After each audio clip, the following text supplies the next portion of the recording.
Selain Kiamat 2012, ingat nggak? Dulu sempat juga ada viral isu tentang Indonesia adalah Atlantis yang hilang. Iya kan, banyak banget seliweran di YouTube waktu itu. Dan ternyata ada loh bukunya.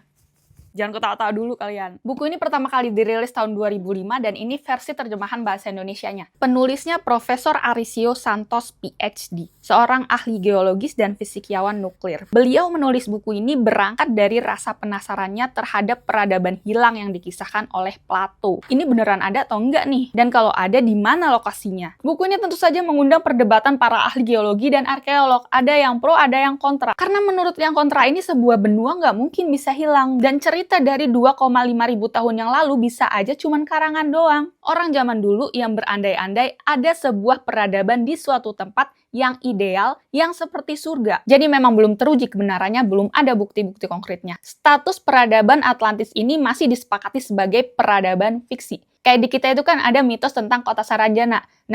Nah, Atlantis ini adalah mitos versi internasionalnya. Aku udah baca beberapa halaman dan yang aku tangkap dari yang pro ini, menurut Plato kan peradaban Atlantis hilang di 11.600 sebelum Masehi. Nah, ini bertepatan dengan bencana geologis global akhir zaman es Pleistocene terakhir yang penuh malapetaka. Atau disebut Younger Dryas. Terus banyak juga kebudayaan lain yang punya legenda-legenda yang serupa tentang banjir besar dan surga yang hilang. Nah loh, kok bisa samaan? Jangan-jangan mereka nggak ngarang. Jangan-jangan mereka merujuk ke satu hal yang sama.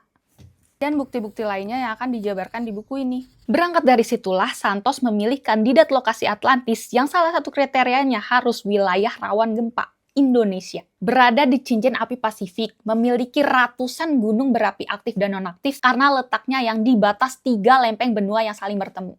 Jadi, bencana besar pada masa itu yang mampu mendorong bumi ke zaman es sampai menenggelamkan sebuah peradaban, besar kemungkinannya terjadi di sini. Jadi mikir tentang isu megatrust, jangan-jangan kita bisa hilang lagi. Iya, selama ini aku ngira ya gempa bumi itu terjadi begitu saja. Karena bumi itu kan hidup, jadi ya bergerak aja gitu. Tapi ternyata ada pemicunya loh. Gara-gara baca buku ini aku jadi tahu ternyata salah satu pemicunya adalah pemanasan global. Jadi karena gletser mencair terjadilah peningkatan permukaan air laut dan itu menyebabkan kelebihan beban. Lalu tekanan yang sangat besar itu diinduksi ke kerak bumi dan terjadilah gempa. Nah itu. Buku ini nggak cuma ngomongin soal mitos Atlantis yang masih bikin skeptis, tapi juga membahas tentang geologi, fisika, dan sejarah peradaban manusia.